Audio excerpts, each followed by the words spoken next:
Without getting too crazy, what is the ideal offseason for the Atlanta Braves? I'm going to tell you what my ideal offseason is on today's episode of Locked On Braves. So let's get into it. You are Locked On Braves, your daily Atlanta Braves podcast. Part of the Locked On Podcast Network, your team every day.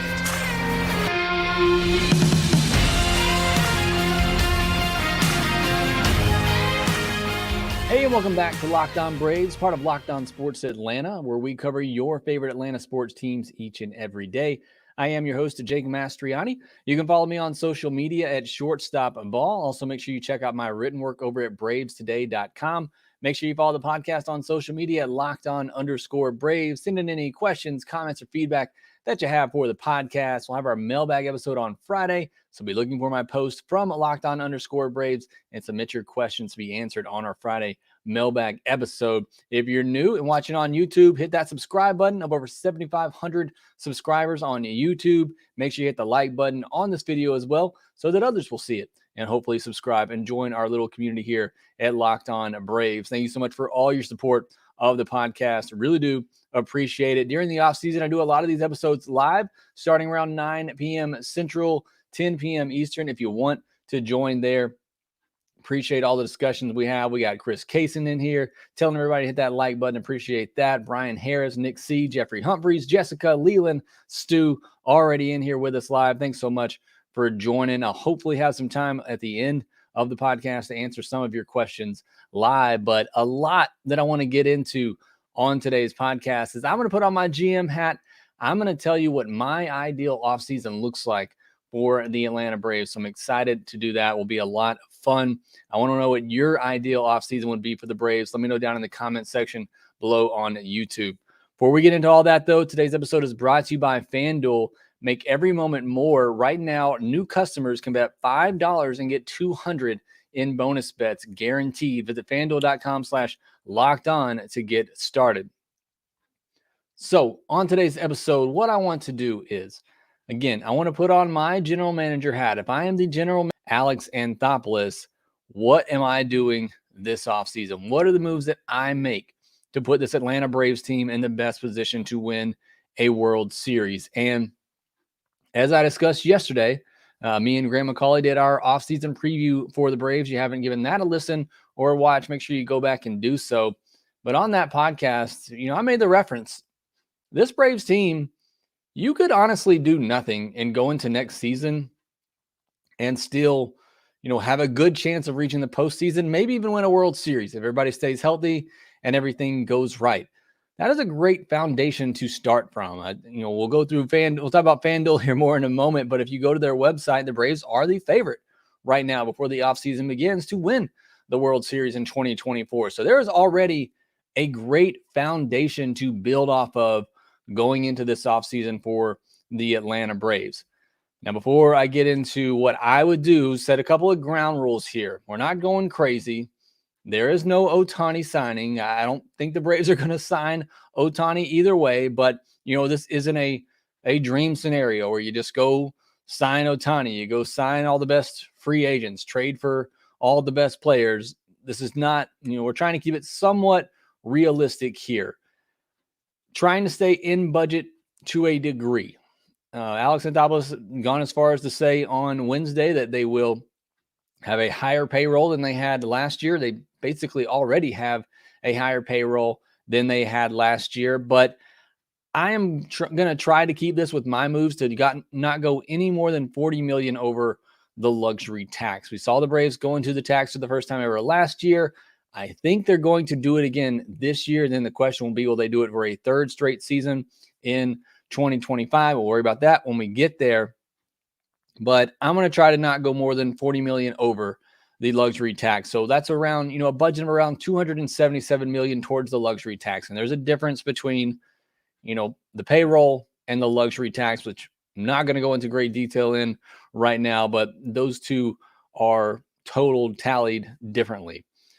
This also does not include a Max Fried extension, which I think should be a priority of the offseason, but I'm not including it necessarily in what I'm talking about today. I'm only talking about additions coming to the team, and know the Braves are I'm not going to say they're not going to trade Max Fried. I don't think they should trade Max Fried. So I'm only talking about additions. And plus, if you talk about an extension with Max Fried, as we just touched on the luxury tax, if you extend Max Fried and let's say that you give him 6 years, $162 million, the same deal that Carlos Rodon got, his AAV goes from around $14 million in 2024 to $27 million, which significantly changes the luxury tax payroll for the Braves in 2024. So I want them to extend Max Fried. I talked about this yesterday on the episode as well. No others have mentioned it. Before I would go out and sign a Blake Snell or a Aaron Nola, if I were even considering giving those two, $200 million, either one of those guys, $200 million, I would much rather the Braves give that money to Max Fried and extend him and keep him around. So I don't think they're going out and getting Ohtani. We're not signing Bellinger. We're not signing Yamamoto, Snell, Nola. I don't even think really a Montgomery or a Josh Hader. So those guys are off the board to me. Those guys in my mind are dream scenarios. And again, I'm trying to keep it somewhat realistic here. As I look at my number one goal, if I'm the Braves GM this offseason, my number one goal is finding quality starting pitching depth. Again, I've ruled out most of the top guys. I don't think you're getting a frontline starter. And I think there's a good case to be made that even Snell and Nola, you can see regression coming for those guys where next year, if not very soon, they may not be frontline starters anyway.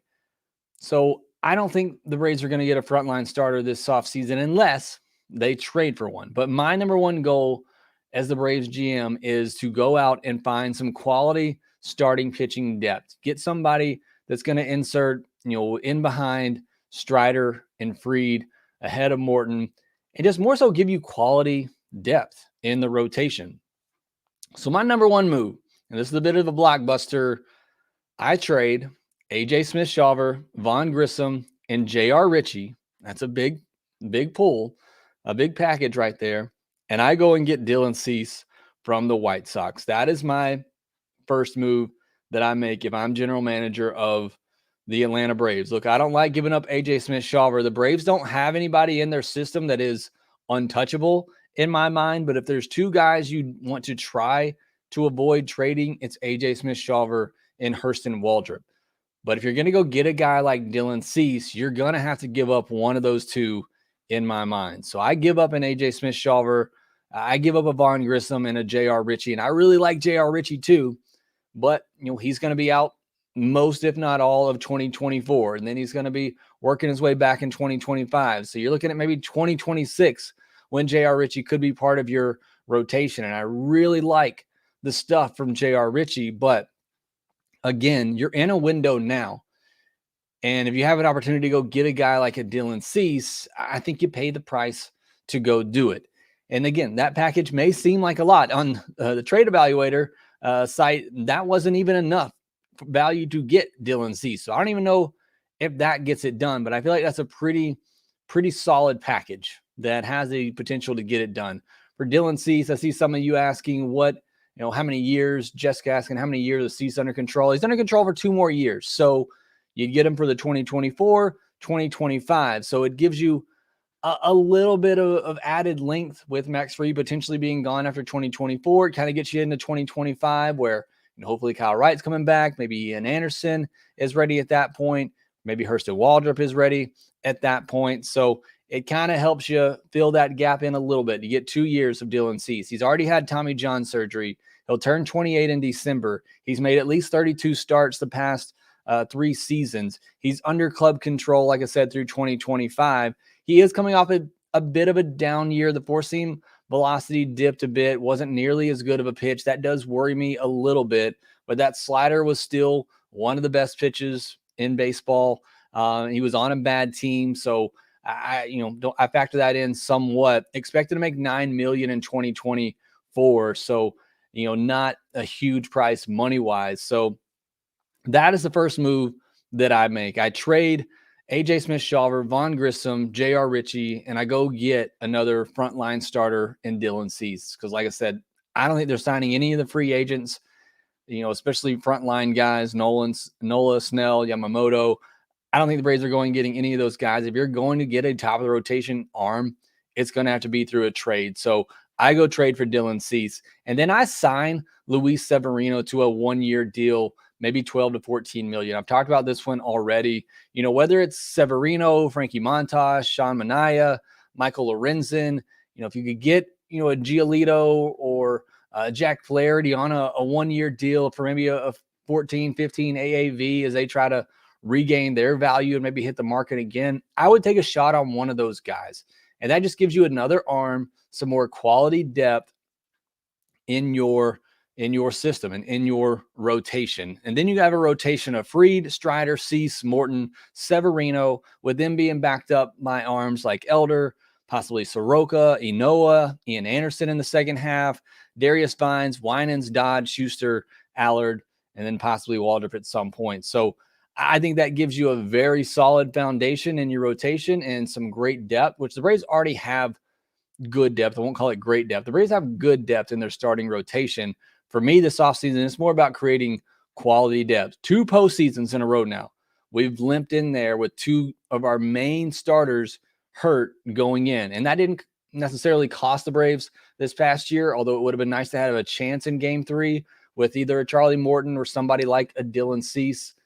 But I think you got to shore that up this offseason to make sure that you have that depth, that quality depth in the rotation, and not just depth in general. Depth is great to get you through 162, but I'm looking postseason. I'm looking, towards the end, having those guys, those options available to come in and give you big outs right there. I saw somebody say in the comments, AJ Smith-Shawver, you value that more than Dylan Cease. I love AJ Smith-Shawver. I absolutely do. And I think he has the potential to be, Smith the Great said, I think AJ Smith-Shawver will be better than Cease in a year from now. That's bold. I mean, that's just bold. I mean, AJ Smith-Shawver is still very young. I still think he has a lot to learn. I think he has the potential to turn into a top of the rotation type arm, but Dylan Cease is, and he's ready for that. And he's somebody that's geared up for a full workload. And you are in this window for the next, hopefully 3, 4, 5 years where you have an opportunity to win a World Series. You only make this move because Cease is already there, and you already know he's that guy. We don't know with AJ Smith-Shawver just yet. So that's what I would do. That's the first couple things that I would do. I would shore up the quality depth in the rotation, trade for Dylan Cease, sign Luis Severino.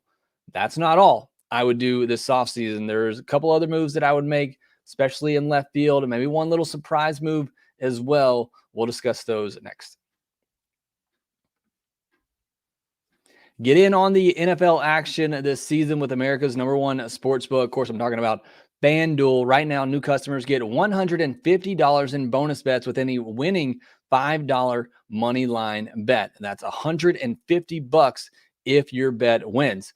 If you've been thinking about joining FanDuel, there's no better time to get in on the action. You got NFL season going on right now, NHL and NBA in full swing. So I know it's not Major League Baseball, but there are some other sports going on right now to help you get through this offseason and winter coming up, and you can get in on that action there at FanDuel. The app is easy to use. Spreads, player props, over-unders, and more to choose from. And like I said earlier, you go there right now, you want to start looking at who the favorites are to win the World Series in 2024 before this offseason really gets going. Well, it is your Atlanta Braves at plus 600. So visit FanDuel.com/lockedon to get in on the action. And again, new customers, $150 in bonus bets with any winning $5 money line bet. Also, make sure you visit FanDuel.com/playsafe for tools and resources to help you stay in control of the way you play. FanDuel, official partner of the NFL.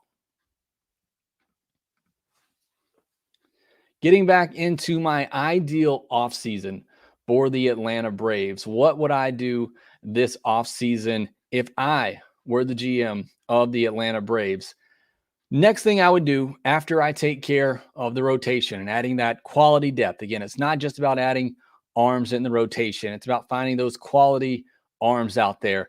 Another thing I meant to say up top, I spent 2-3 hours kind of going through looking at options. I don't know what all is out there available on the trade market. Braves have a great plan. They know it's available.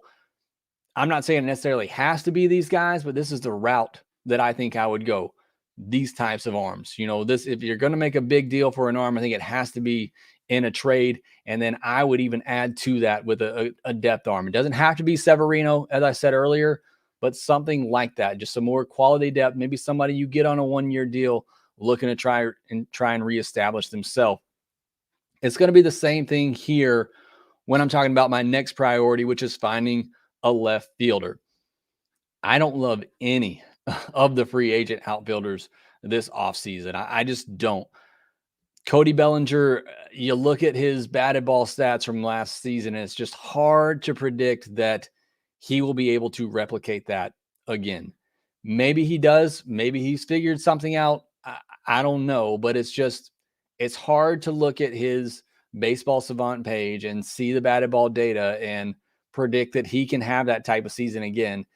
And it will be trade rumors projecting him to get just massive amounts of money in years.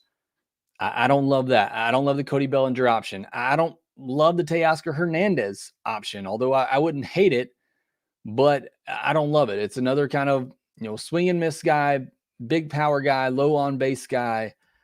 I don't love it. Lourdes Gurriel would be fine, but I think you're overpaying for somebody who's maybe a tick better than what you could have gotten for $9 million, Eddie Rosario, and he's from the right side. Not that you have to get a left-handed bat for left field to replace Rosario, but it would be nice to have another left-fielded option and somebody that crushes righties, because that's what you're facing most of the time. I just don't love the outfield options. I saw somebody here earlier talking about Jock Peterson. I love Jock Peterson. I certainly do, but I don't. He can't play the field. Jorge Soler, he's a DH. I mean, those guys are DHs at this point. So I just do not like the Jock Peterson idea. A lot of you talking about Adam Duvall as well. Again, I'm not the biggest Adam Duvall fan. Smith the Great saying, could Austin Meadows be an option? Kevin Kiermaier in left field. Chris Kaysen saying, again, these are all fine players. It's nothing that really moves the needle in my mind. So it's trade number 2. I'm going the trade route. I don't love the free agents this offseason. I don't love the prices that they're going to be going for. It's just not a great free agent class. Outside of Ohtani, maybe a couple of guys at the top, but even Cody Bellinger, he's number 2, listed as the number 2 free agent available. And I don't love Cody Bellinger going forward. So I just don't love the free agent class this offseason. I think if you're going to make smart, good improvements for your team this offseason, it's going to have to come through trade. And unfortunately, the Braves just don't have a lot to trade with. But I'm going to the trade route again. I'm going to the Orioles, who just have a wide variety and depth of hitters in their system, and they need some pitching, some young pitching. And I'm trading Jared Schuster, Spencer Schwellenbach, and Owen Murphy to get Heston Kjerstad from the Orioles. And I'm sticking him and making him my left fielder of the future. Again, another trade package that when I put it up on the trade evaluator, it wasn't enough. So I don't know if that's enough to get a deal done. I love Spencer Schwellenbach. I'm going to talk about him on the next Minors Monday. I've loved my watch back, my videotapes of him that I've been able to watch. Schuster gives them an arm that's major league ready, back of the rotation, and Owen Murphy, another kind of young arm that they can put in their system that I think will be a solid pitcher one day. So it's a pretty hefty package, but you're also getting Kjerstad, who can be your left fielder of the future, is under team control for many, many years. So I like, this type of deal. And again, it doesn't have to be Kjerstad. I don't know what all is available on the trade market. I've had a couple people, I see Spencer Thompson ask me about Brent Rooker. Again, he's a fine player. He will be fine. It doesn't move the needle for me. Brian Harris put Charlie Culberson in left. He's a gamer. That might be the answer right there. But I'm going, whether it's Kjerstad or somebody else, if I'm looking to upgrade left field this offseason, I'm not looking to the free agent market. I am looking, for a trade somewhere, whether it's, and you could do another option within the Orioles here too. Say the Orioles wanted to hang on to their young outfielders, Colton Cowser, Kjerstad. Maybe they trade a Cedric Mullins. Maybe they want to trade Mullins. He's coming off a bit of a down year, but 5.9 WAR player in 2021, 3.6 WAR player in 2022. Still just 29 years old, left-handed, solid range in the outfield. Not a great arm, but you stick him in left, that'll be okay. Good speed. He has 2 years of control from Georgia as well. So, that could be another option. Again, you could either go look for the young outfield prospect that is blocked, or you go look for the veteran who is blocking that prospect and you go trade for them. So I just think the Orioles have a lot of depth there positionally. I think they make a good trade partner for the Braves, who have a lot of, young pitching prospects that I think they could tempt the Orioles with. I don't know if Jared Schuster, Schwellenbach, and Murphy is enough for Kjerstad, who's a top 100 prospect, but that's the route that I would go if I'm going to upgrade left field this offseason. I know Von Grissom, possibly has a chance. Alex Anthopoulos, mentioning that as well, that they're not, they're open to the idea. It sounds like what he was saying, but I just think that's a bit risky. I've heard others say maybe we give Forrest Wall a chance. I think that's risky for this Braves team, who's looking to win a World Series, going into a season with Von Grissom, who has little to no experience in left field, or Forrest Wall, who has little to no experience at the big league level. So I think if there's going to be a move made for left field, I think it's going to have to be through a trade, whether, again, it's getting a young prospect who is going to be there for a long time, or getting a veteran, like a Cedric Mullins. Cherry says Vaughn and Elder for Mullins. That is not near enough in my mind to get a Cedric Mullins. Nick C said maybe trade for Tyler Glasnow. That's just way too risky for me with his injury history. So those are the big moves that I'm making. I'm trading for Dylan Cease. I'm signing Luis Severino, and I'm trading for Heston Kjerstad. And that's how I'm feeling the rotation in left field. And then my one final move that I want to talk about is filling out the bench. I go and sign Tommy Pham to a 1-year, $8 million deal. This would be my replacement for Pilar on the bench, and might be a bit of an expensive bench piece, but he's a veteran. He's a fierce competitor, just like Kevin Pilar. I think he can give you solid defense. A righty bat, hits pretty well against lefties over his career, although last year was a bit reverse splits, but somebody, who's a proven veteran type of talent. That's who I would go out and get.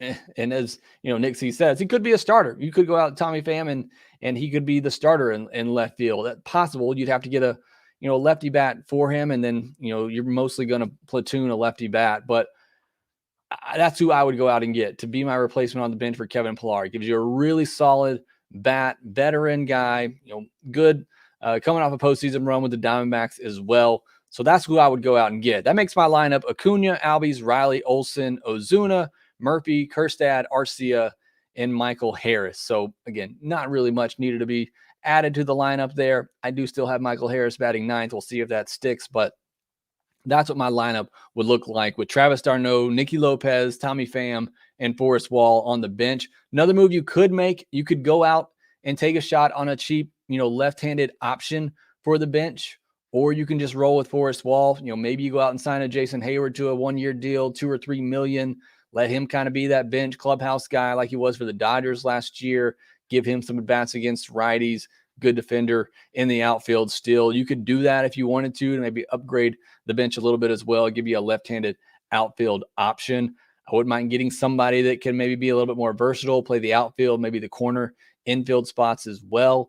But there's certainly that option, to go that route as well to upgrade on the bench.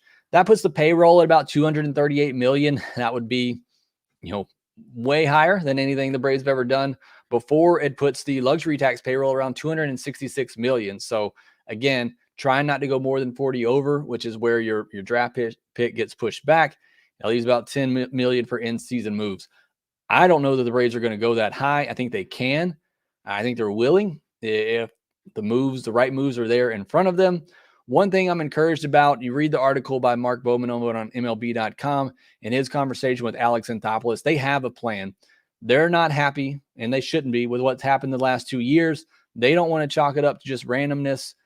They have a plan in mind in a way to put this team together to help get over that hump. And I can't wait to see what they do. This is what I would do, how I would handle it. But again, this is after 2-3 hours of just internet research. There is a great team over there at the Braves. They know the guys that they want. They're going to fit this clubhouse, fit this team's need, and have all the confidence in the world that they're going to make the right moves. Other things that I might do. This was kind of a surprise one. I was trying to look for the right fit to make this move, and I just couldn't find it in my time and research, but I'd keep my eyes open for an opportunity to find an upgrade at shortstop. I would look and see, just like I talked about with outfield, is there a young shortstop that is blocked? I went to the Reds. I wanted to say trade for Edwin Arroyo, but I just don't think with the trades I already made, the Braves have enough left to swing a deal like that. But the Reds have a lot of infielders. They're trying to trade Jonathan India right now, but maybe you go get a guy like Edwin Arroyo. There's a couple of guys for the Blue Jays as well. Marte over there that the Blue Jays have that I think could be a fit for the Braves that are maybe blocked over there with Bo Bichette. So there are some options out there, but none I really found that made a ton of sense that I think, the Braves could definitely pull the trigger on this offseason. But again, if I'm Alex Anthopoulos, that's another thing that I am keeping my eye on is what is out there in the shortstop market. Is there a trade? See Nick Cisa and Willy Adames. I thought about bringing that one up. I love Willy Adames, but it's another kind of high power, low contact, low on base guy, but I love the defense from him. I think he would be solid. He was a 3-WAR guy this past year, so about 1 WAR better than what Arcia is. So I like Willy Adames. I liked him last off season, but again, as somebody said, Spencer Thomas said, you trade for Adames and then extend him. He is, a free agent after this upcoming season, but regardless of who it is, I'm looking for an upgrade at shortstop if it's there. You can also, continue to add in the bullpen. I think they could be done in the bullpen for now. You can making adjustments in the bullpen's a lot easier during season. Or I shouldn't say it's easier, but it's easier than making a significant upgrade in left field or starting rotation in season. You can make upgrades in the bullpen, as Stu Tillery said. Bullpen upgrade is needed, but I feel like that's something you can do during the season. I feel like there's more pressing needs right now for left field starting rotation. So that's what I would do, again, if I were the Braves. Jeffrey Humphrey says, what about Alex Verdugo as a candidate for left field? He's somebody I thought about as well. It's just he's got 1 year left. He's a free agent after the season. It is not really much of an upgrade over Eddie Rosario. I feel like if you were going to give up prospects and players to go get Alex Verdugo, I would have rather just keep Eddie Rosario because I feel like he'd give you pretty similar production than what Eddie Rosario could give you. So that's what I would do. Again, would love to know what you would do. Let me know down in the comments section below. But we also got some news that I want to get to from Wednesday, including the Braves losing Ron Washington to the LA Angels. We'll discuss that more next.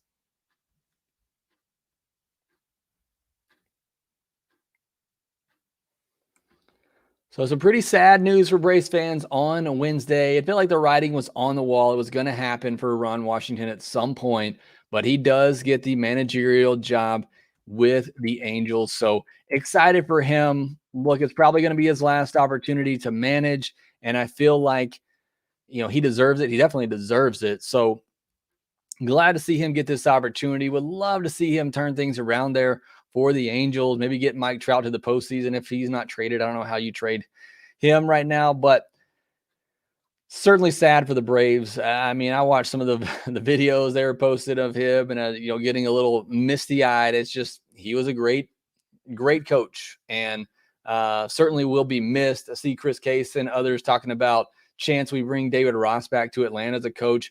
I think that'll be an option, and I think they certainly should look at that. I think David Ross has a chance to get a managerial job somewhere else. I kind of hope he goes to the Brewers and just sticks it to the Cubs. I think that would be awesome if that's the way that it played out. But, maybe if you want to take a year off, maybe explore his options next season, want to come to the Braves for a year, I think that would definitely be a good idea. I've heard others say Martin Prado, which I believe he's been involved with the Marlins for a while now.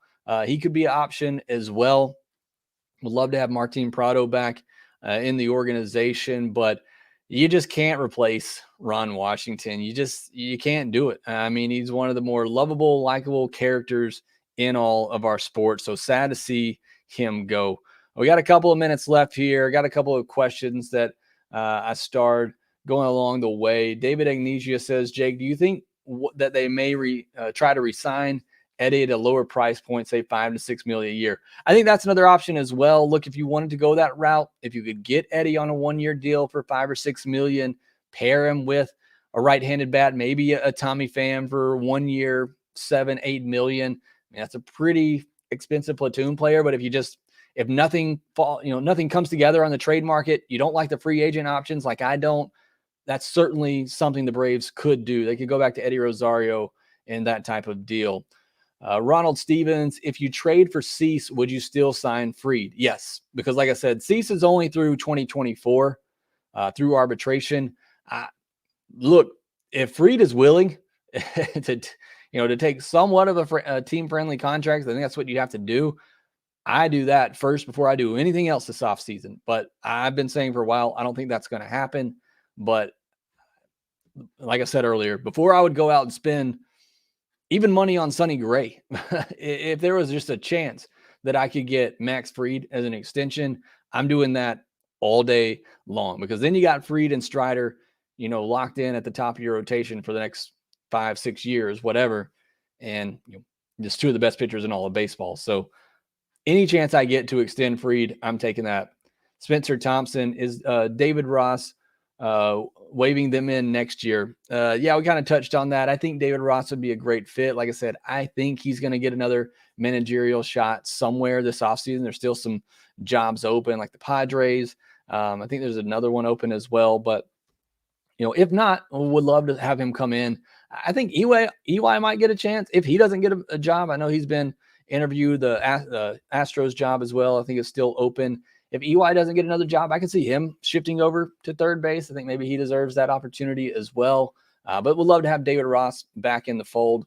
Matthew Brittingham, is there any chance the Braves sign Yamamoto? I really like him, and he's only 25. I think his contract will be a lot less than it would be if he already had major league experience. Well, according to MLB trade rumors, that contract is already expected to be pretty high, like he's already pitched here and pitched well. I'm trying to scroll through real quickly to find what that projected number is they have for him, but I believe it's pretty high already. 9 years, $225 million for Yamamoto, a guy who, look, he may come over here and be great. Kodai Senga was great for the Mets last year. We've certainly seen guys come over from Japan and be fantastic. But again, for me at least, and I know he's 5 years younger than Max Fried, I still just prefer to give that money to Max Fried, who, when he's on, and a lot of people are saying he's not healthy, he has pitched a lot for this past season.